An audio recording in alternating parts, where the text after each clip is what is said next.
Welcome back, everybody.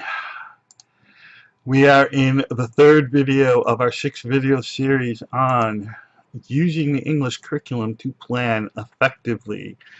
In this video, we're going to take a look at the standards and the vision put forth by the Catholic school system.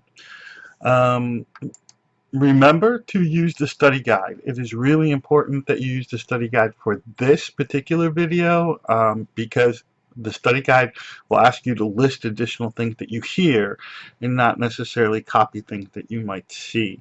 So if you haven't been using the study guide, it's important that you do because a lot of vocabulary shows up in this one, which you'll be required to know for your final exam. All right, let's get started.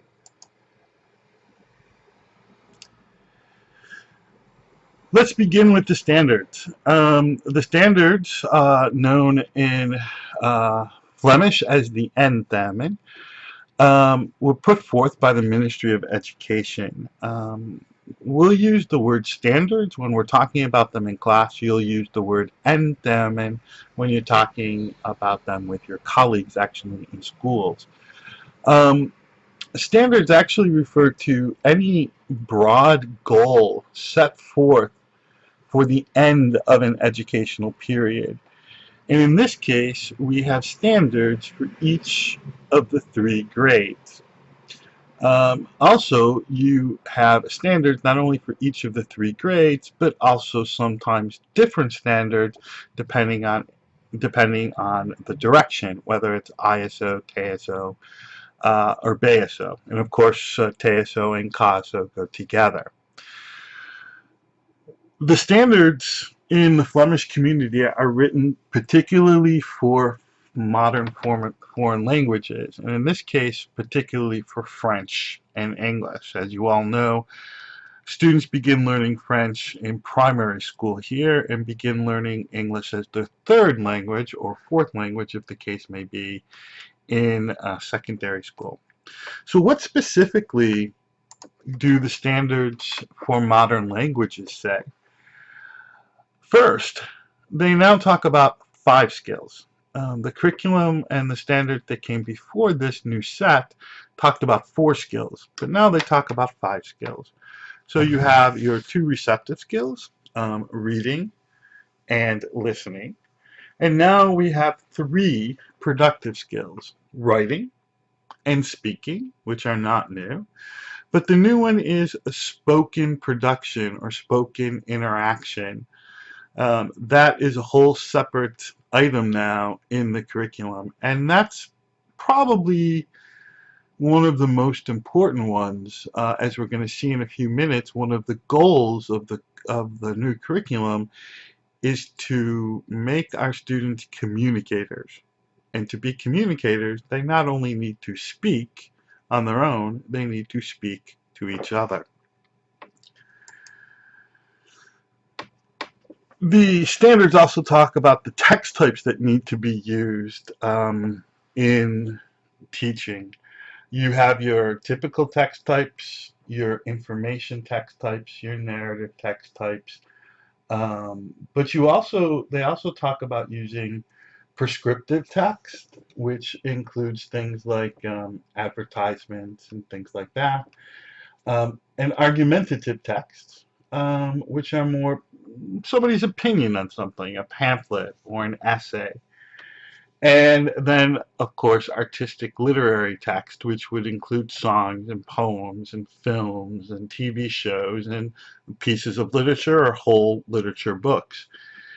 What's interesting to keep in mind is that you do not, even though you need to attack most, if not all, of the text types, in every grade, you do not need to attack them in exactly the same way. For example, information and narrative texts in the 1st grade set of standards, there's a lot more associated with them. The students have to find the main idea, they have to find relevant information, they have to look at the structure of the text. But for artistic literary text in the 1st grade, they only have to really look at the main idea. What is the topic and what is the author saying about this topic? So what's really nice is they look at these text types and it's a progression. As they move through the 6 grades in high school, it gets a little bit harder and a little bit more is added every year. So even though you need to teach all the types, you don't have to teach them exactly the same way. And that's important to keep in mind. In addition to looking at the text types, you have to look at the text attributes. For example, for written text, you have to look at the subject. Is the subject appropriate for your students? Does it come from their reality? Or is it too far-fetched? You have to be careful because some things that you may be interested in, your students have no background information in whatsoever, and it makes the text that much more difficult for them to comprehend. You have to look at the structure. Again, as you move through the grades teaching English, the text can become more structured or highly structured or even less structured in terms of more the students have to put the structure together themselves. But the structure is important, especially in the younger grade. The text need to be structured in such a way that the student can make meaning from the structure, and that's very important. You must look at the vocabulary and the grammar. For example, in the 1st grade, you want to use texts that have a number of high frequency words, meaning that these words are very, very common. These are the words that they know the most. That's very, very important. The same with the grammar. You don't want to have a text with a lot of passive, let's say, in the 1st grade because that might be too difficult for them to understand. The language situation, formal, informal type of thing.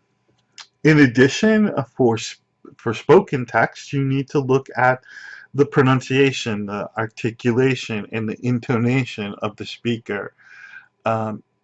Can the students understand them? Is the pronunciation clear? Is the articulation spot on? Is the intonation good enough to give the students a clue as to the meaning sometimes? And then, of course, you must look at the tempo or the speed of a spoken text and this fluency as well.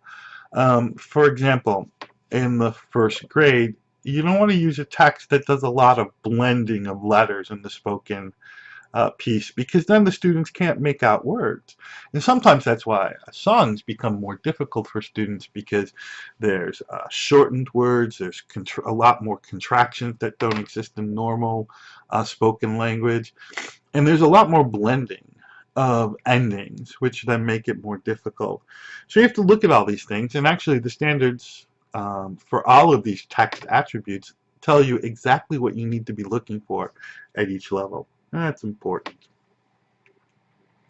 Next, the standards talk about processing levels.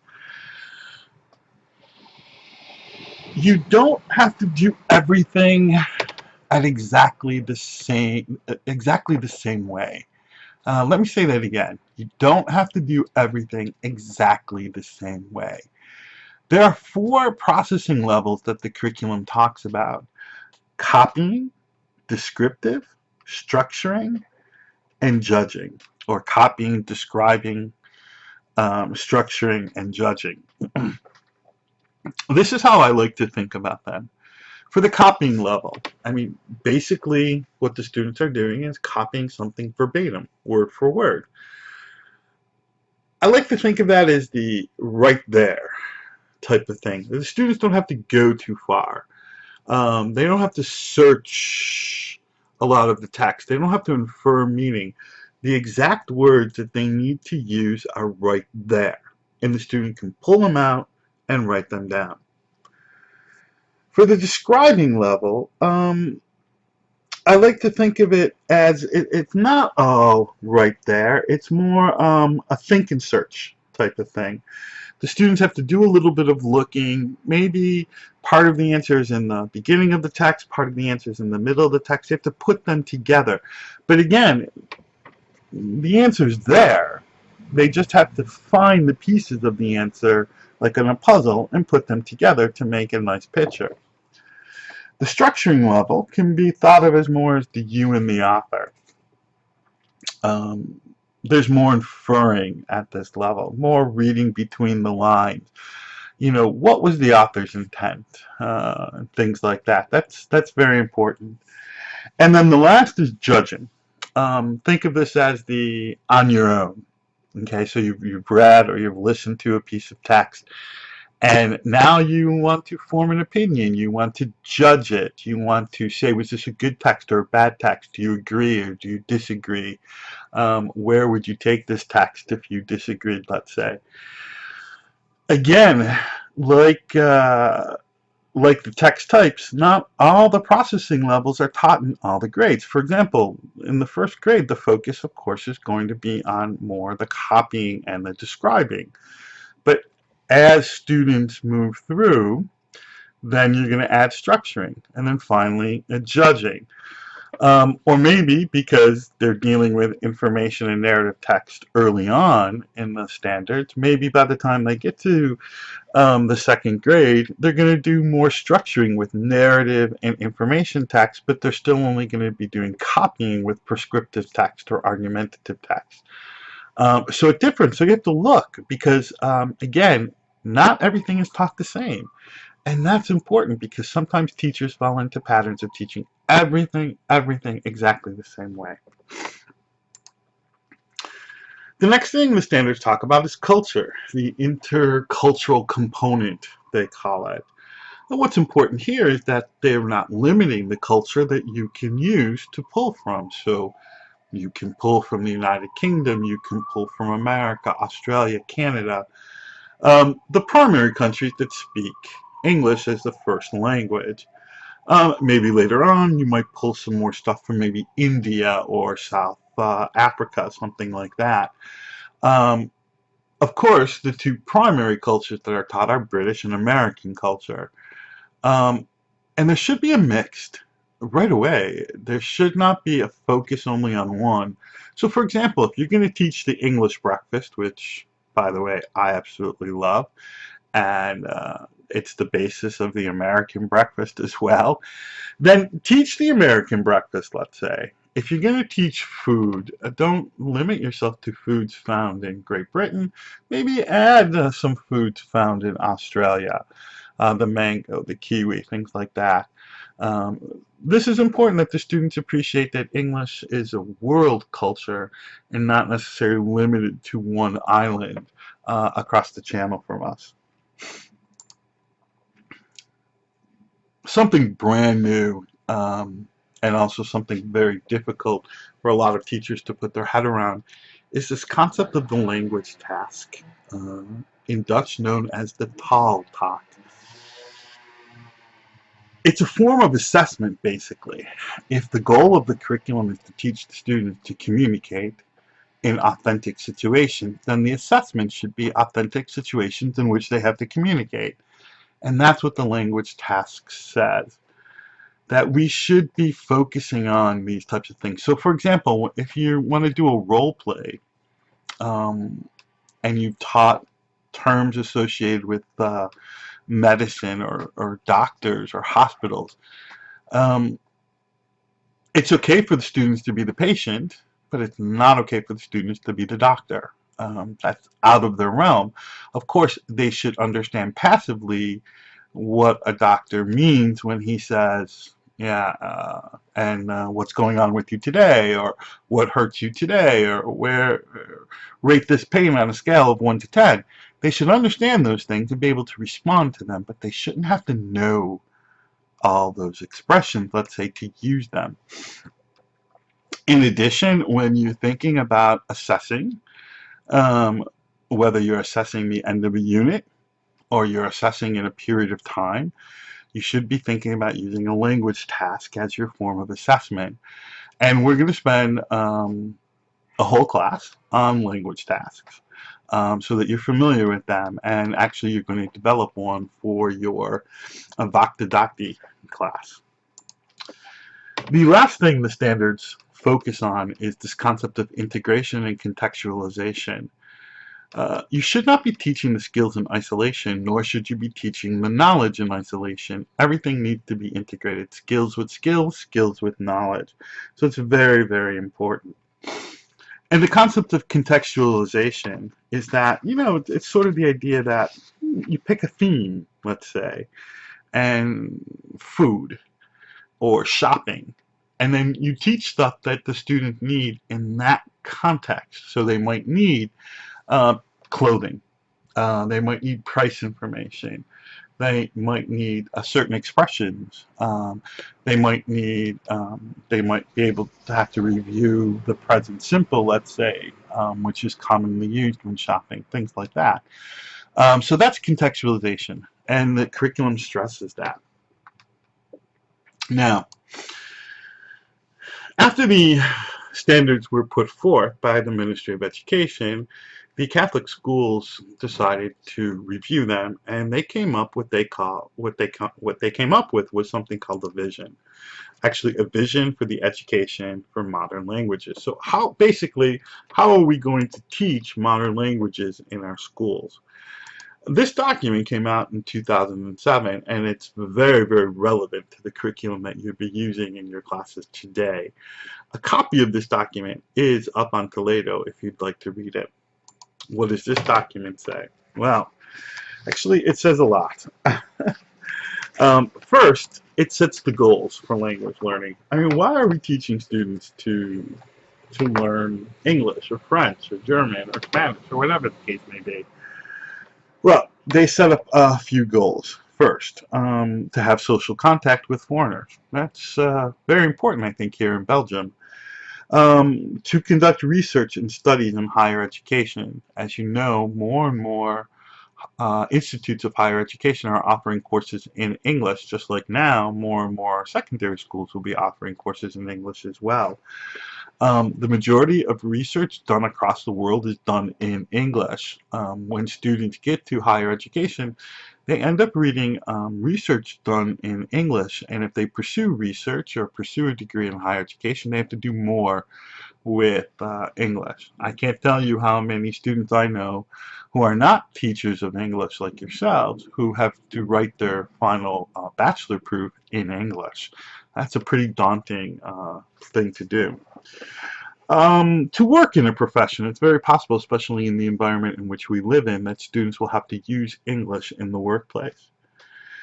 To function in a shrinking global society, yeah, the world is getting smaller, they like to say. And as the world gets smaller, one language sort of dominates for a period of time. And right now, that language is English. Who knows, later on it could be Spanish or Chinese, and then you might be teaching those. But right now it's English. English is the lingua franca, and so therefore it's 90% certain that your students in some future way will have to use English in their global society, even if it's for something as simple as traveling. To develop a willingness to communicate with others, no matter what the language is, French or English or German or Spanish or whatever, but just the ability to communicate and not always to use Dutch to communicate. That's very important. And then finally, to develop a tolerance to other cultures. Learning a language helps you to understand and appreciate the culture of that language. And it helps the students to establish a tolerance. And we have to live in a tolerant society, so that's very important. They also, in this vision document, differentiate two types of knowledge. There's procedural knowledge, those are the skills, and there's declarative knowledge, those are the facts. So again, they talk about declarative knowledge, things being culture, information, grammar, vocabulary, and then productive knowledge, or procedural knowledge, excuse me, being the skills, the 5 skills. It discusses how to teach grammar, and the focus here is really on meaningful contexts. So functions, teach grammar because they're going to need grammar in that function. Don't teach grammar for the sake of teaching grammar. Even though some of you, like myself, may just love grammar just for its own sake, your students don't. So give them a purpose, a function. They want to make suggestions. Then you teach the grammar associated with making suggestions, or they want to express their wishes. Then you teach the verbs of desire. But don't just teach this stuff without a meaningful context. And honestly, some of the books that have come earlier in Belgium, the Belgian textbooks, that's what they do. They just teach grammar because they need to get it in. It doesn't fit the context of what they're teaching right now or the function. And functions are very important. We're going to talk about them in the next video, and actually in the next couple videos, because we're going to use them to establish curriculum maps. Um, Students should probably discover the rules themselves, more of an inductive approach to a deductive approach. And you've been over this in your previous studies, so you know exactly what the difference is. They also talk about how to teach vocabulary. And the thing with vocabulary is that it needs to be a combination of incidental plus explicit, meaning students need to notice vocabulary in a real situation, and then you need to do some explicit teaching of those words, practice those words, say the words, associate words with pictures, things like that. That's very important. So grammar is just not incidental grammar. It has, or vocabulary, incidental vocabulary has to be explicit teaching or direct teaching as well. And there needs to be recycling. Just because you taught the words in the beginning of the year, don't expect the students to know them. Recycle, recycle, recycle. Think of your words as going into a blue bag. That's the color recycling bag we have here in Antwerp. Think of the words going into that blue recycling bag, and you need to bring them out every so often and try them out with your students. It stresses the importance of transfer. It's one thing to know things just for the sake of knowing them. It's another thing to know things to be able to use them in new situations. And that's what transfer means. You take the knowledge that you have and you apply it to a new situation. So it's very important that when you're developing assessment material, and you're developing exercises for your classroom, that there's some transfer going on, that the students can use them.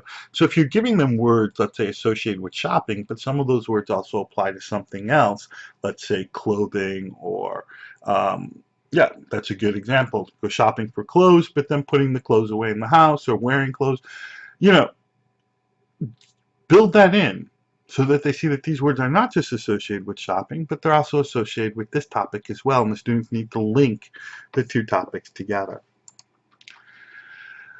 It outlines the effective evaluation strategies. One of the things they talk about that's very, very important, besides the language task or the Taaltak, is the fact that assessment needs to be ongoing and daily. In education, we call this formative assessment, and when we do our assessment pieces, we're going to talk a lot about how do you assess the students formatively every single day. And it talks about that teachers should use a language portfolio, that, you know, maybe these final exams that we give are not the best ways, or not the only way to assess our students. By using a language portfolio, we can show progress, we can show growth over a period of time. There's lots of good examples of portfolio out there, especially the portfolio associated with the Common European Framework of Reference for Languages. Your school, your department should decide on portfolio and develop it for the students. And I know it's become a big hot button issue for a lot of teachers here. So what are all the implications of the standards and this vision text on your teaching? Well, first, integrate. It's that simple. Skills with skills, skills with knowledge. Nothing should be taught in isolation. That's not going to be successful for your students. For example, exercises can have more than one purpose. If you're doing an exercise on vocabulary, it may also be an exercise on reviewing a grammar topic, like tensing verbs or using articles or adding comparative or superlative endings to adjectives. So everything should have a dual purpose or should be integrated. Contextualize. We're going to talk a lot about this using functions to help us to contextualize, but you should be working from this thematic approach, and the curriculums give you enough themes that you could be working from, so this shouldn't be difficult. Incidental and explicit teaching. We talked about that for teaching vocabulary. And we talked about the fact that you should use inductive approach for using grammar, but sometimes some topics, like the use of uh, versus an, that's something you can teach in a direct teaching method. It takes you 2 minutes. The students usually get it. It's not a big deal. Move on. But then the difference between and the, that might be more inductive method. When do we use the? When do we use or an? Chunk. This is important, folks. You can't teach everything. You're teaching clothing, let's say. You don't have to teach every single piece of clothing there is in English. That's silly. That's ridiculous. That's overloading the student. You know that when it comes to vocabulary, but it works the same for grammar as well. You're teaching the present perfect. Just teach the rule that applies in that functional situation. You don't have to teach all the rules at the same time. You should chunk things and then build things up. Your curriculum should spiral. That's very important. Constant evaluation. You're going to have formative evaluation, ongoing daily, and then summative evaluation at the end of a period of time. Curriculum mapping. By the end of these videos, we're going to talk a lot about curriculum mapping. This is a scope and sequence. What is the order that things should be taught? A Jahrplan. This is important. You have to hand one of these in every year. But how actually do we make one? What should be our focus here? And then finally, save everything you do, copies of tests, student results, everything, for the inspection. That's what they're going to want to see. So that was a brief, not so brief I can see, introduction to the standards and the vision text. So move on to video 4, which talks about the documents themselves, video 5, which talks about some of the differences, and then video 6, which talks primarily about curriculum map. Okay, great. I'll see you in video 4.